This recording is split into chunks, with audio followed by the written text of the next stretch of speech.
Spoštovane gledalke, cenjeni gledalci, prav lep pozdrav tudi iz reporterskega mesta na stadionu športnega parka v Kranju.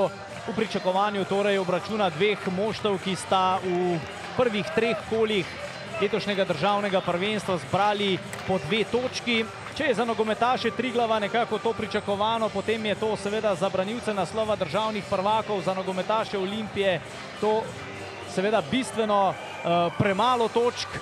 In videli bomo, kaj se bo danes dogajalo na igrišču v precej vročem vremenu.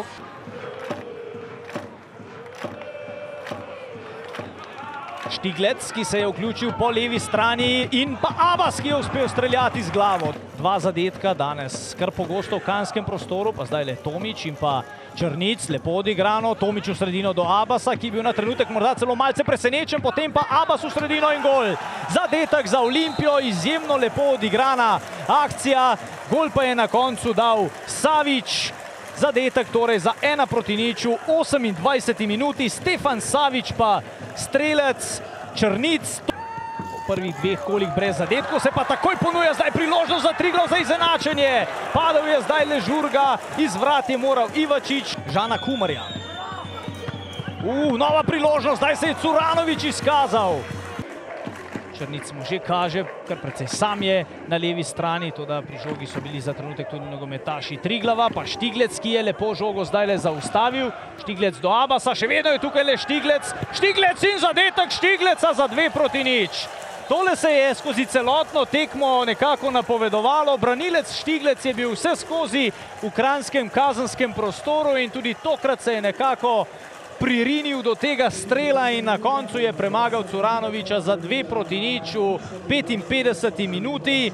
Olimpija zdaj z nekoliko lagodnejšo prednostjo. 55. minuta, Štiglec. Savič je iz igre vrgel 2 nogometaša Triglava. Sulić ima prostor, Sulić 3:0.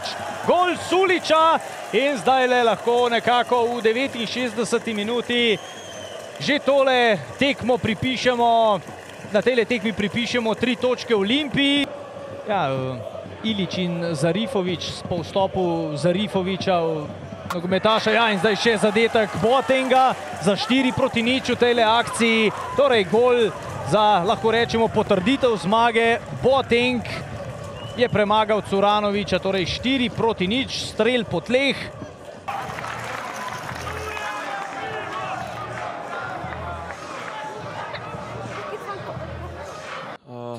Ja, med polčasom smo se zmenili določene stvari, se jih probali držati, pa smo pa prejeli hiter gol. Preveč napak, pa smo se pa razpadali, no. Ne bi se smeli razpadati, vsaj držati rezultat, ampak nekako smo planali vsi v napad, da bomo obrnili tekmo, in proti Olimpiji so nas kaznovali še z 2 zadetkoma, tako da kar težek poraz, no. Pa jaz mislim, da Triglav je vedel, kaj jih čaka. Mi smo vedeli tudi z njihove strani, da se bojo tako obranili, da bo naredili na nek način nek zid od zadaj. Mislim, da je bilo tisto ključno, ko zadaneš, ko prej nismo. Zadeli smo 1:0, potem se oni malce morajo odpreti, ker se tudi po tem zadetku ne odprejo kaj preveč, ker pošteno povedano smo bili danes veliko kakovostnejša ekipa in potem, ko smo zadeli drugič, je igra stekla, je bilo veliko lažje in potem je šlo pač. Ko igralci dobijo, ste videli sami, samozavest, gre vse samo po sebi.